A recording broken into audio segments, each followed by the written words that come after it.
This is the verbatim federal courtroom testimony of the Sean Diddy Combs trial, as reported by Inner City Press. On day 7 of the Diddy trial, the courtroom fell silent in a shocking twist as Sheila E. was called to testify. Known to most as Prince's legendary percussionist and close confidant, few expected her to speak out. But when she took the stand, she wasn't just representing herself.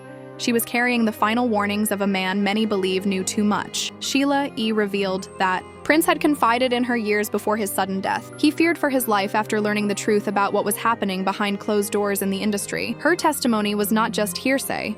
It connected directly to Diddy, the industry's darkest secrets, and a series of cryptic statements Prince made shortly before he died. What Sheila E. shared shook the courtroom and connected dots no one had dared to speak about publicly until now.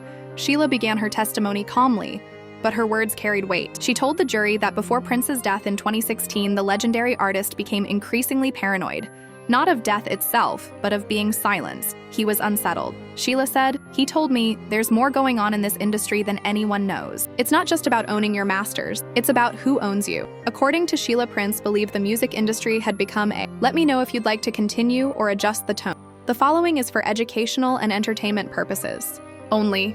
This is the verbatim federal courtroom testimony from the Sean Diddy Combs trial, as reported by Inner City Press. On day 7 of the trial, the courtroom fell into silence as an unexpected witness took the stand. Sheila E., known to many as Prince's legendary percussionist and close confidant, few ever expected her to testify. But when she did, it wasn't just her voice she carried. It was the final warning of a man many believe knew too much. Sheila said that years before his sudden death, Prince confided in her. He feared for his life not because of illness or paranoia, but because of what he had discovered about the music industry. What she shared was not hearsay.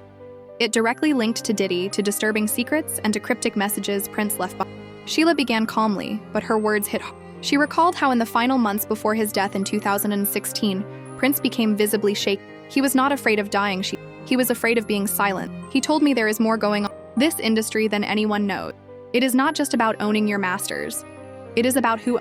Prince believed the music industry had become a breeding ground for manipulation, exploitation, and coercion. Sheila remembered one disturbing late-night call when Prince told her there are people at the top playing. If I speak too loud, they will shut me. He mentioned several names, but one name kept coming back: Sean Diddy Combs. Prince did not speak from jealousy, Sheila clarified. He spoke from experience. He warned her never to attend certain parties, especially one Diddy would be present. He said, "You do not want to be in that room. Things happen there that you cannot Prince reportedly called them rituals disguised as celebrations. Sheila admitted she thought he was exaggerating until one trip to Los Angeles changed it.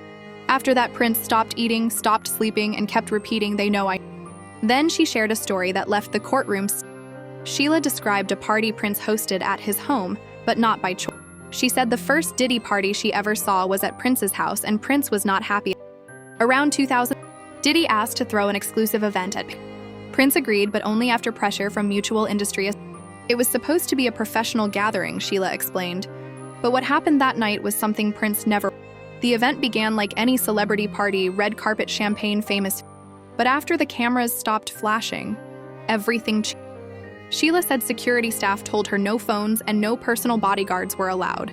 That is when Prince turned to her and said, "This is not my party." Inside, she felt the energy shift. She witnessed things she never saw at Paisley Park. Suggestive acts, strange performances, drugs being handed out, and a complete lack of. Then there was a private section of the estate that was only a few guests were allowed.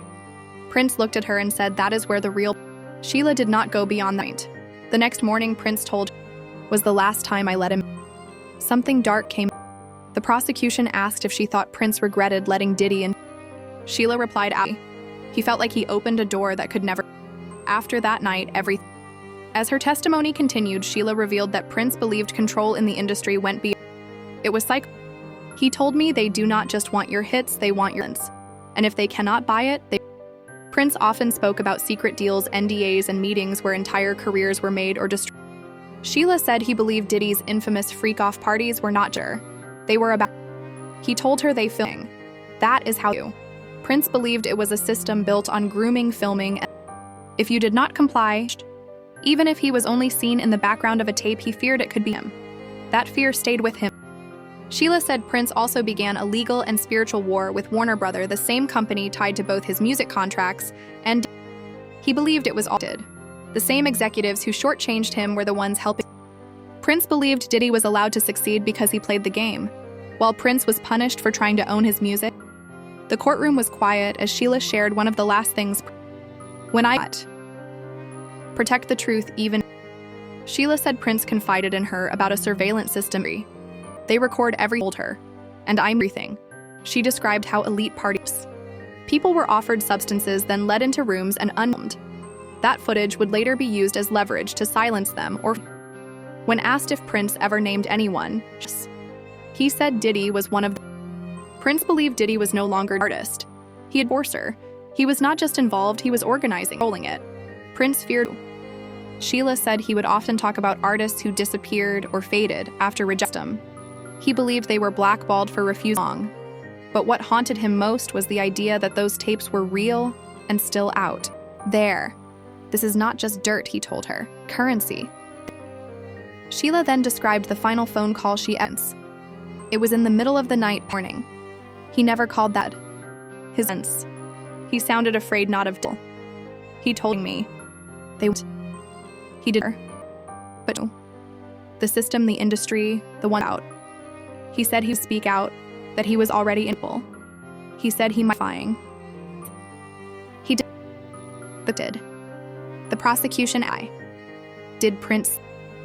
When she asked what it was about, Prince said these parties, these artists, they are not rumors. He also mentioned that what disturbed him the most was the involvement of people. He said, I went to a gathering and realized half the people in that room were music. They were there to. Then he said the words that left the court. If I go down, it will be because I saved someone. Who did? Paused. At the time, I thought he was an artist. But now, after everything, I think he. She ended her testimony with Prince's last call. Do not let that be. And if something happens for this call. The next, Sheila tried calling him back. No answer. First, they leaned into the 5-year period when Sheila and Prince reportedly had no contact, citing magazine interviews where each claimed the other had moved on, been estranged for nearly half a decade. That you published a memoir he felt betrayed his privacy, causing a rift. Sheila responded firmly, we disagreed over the book's tone, but we reconnected. I have phone logs, flight manifests, and handwritten notes. From him dated January through April 2016, prosecutors quickly entered those into evidence, forcing the defense to pivot. Next came insinuations of financial motive. The attorney noted that Prince's estate is still being litigated. Then, asked if Sheila hoped to strengthen her position as a potential beneficiary by inserting herself into a high-profile trial. The implication drew murmurs from the gallery. Sheila paused, looked directly at jurors and said, Prince and I resolved our creative disputes in 2015. He asked me to protect the truth, not chase dollars. My testimony risks my touring revenue and relationships. I am here because he asked. Undeterred defense counsel moved to technicality. Did Sheila personally witness Diddy recording blackmail tapes? Did she ever see contracts linking Warner executives to coercive NDAs? She admitted she did not, but reminded the jury her job was not to provide documents, but to share Prince's warnings. If you want paperwork, she said, ask the label archives. Prince told me exactly where to look. The prosecution seized on that, promising they would subpoena additional corporate records. Tension escalated when the defense challenged Sheila's recollection of Prince's final voicemail. After playing the 27-second clip, Prince's voice barely audible, saying, "We are not safe. Watch the tapes." The attorney suggested it could reference prescription disputes rather than conspiracy. Sheila's reply was chilling. You can spin his words, but you cannot spin the pattern. Artists' broken footage, hidden silence sold. The cross-examination lasted nearly 2 hours. By the end, Sheila remained poised, but the courtroom atmosphere had thickened. Jurors scribbled feverishly, and one requested a tissue during a sidebar. Evidence that even under a barrage of doubt Sheila's account had pierced emotional armor, Diddy's legal team sat stone-faced. Their strategy had bruised Sheila's image, but not shattered it. And in their attempt, they inadvertently spotlighted one unspoken fear. If the documents Sheila hinted at truly exist, they could blow the case and perhaps the industry wide open. When court reconvened after lunch, prosecutors counterattacked with a carefully choreographed evidence dump. Records they claimed Prince intended to share before his death. First came a sealed envelope from Prince's personal attorney, opened in camera and then summarized for the jury. Inside were photocopies of 3 NDAs, one signed by a female vocalist, describing a coerced private performance at a 2010 Hamptons party linked to Diddy's Team 1, signed by a male session guitarist referencing compromising footage recorded in Miami, and a third unsigned but drafted for an up-and-coming rapper, outlining hush money terms if he declined special appearances. The attorney's cover memo stated Prince had obtained these from a trusted whistleblower at a major label. Next, prosecutors played an audio file recovered from a Paisley Park backup, Drive Prince rehearsing an interview that never aired. In the clip, he says, "They will call it networking, but it is harvesting. Young artists go in thinking it is a party. They leave owing a debt measured in silence." Jurors leaned forward, hearing the same cadence Sheila described. Then a financial analyst took the stand to explain money trails Prince's team had mapped shell companies, routing appearance fees to 2 boutique security firms, staffed by ex-military contractors.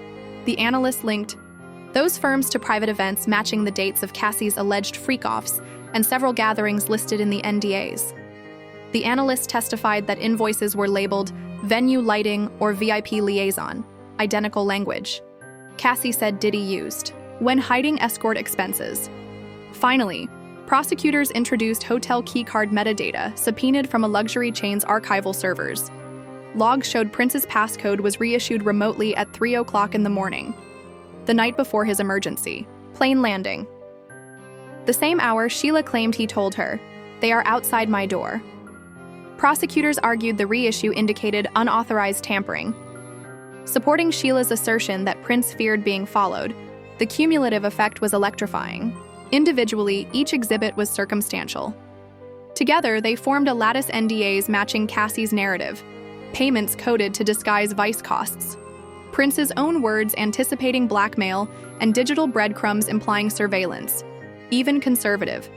Legal commentators whispering in the overflow room admitted the prosecution had done something rare.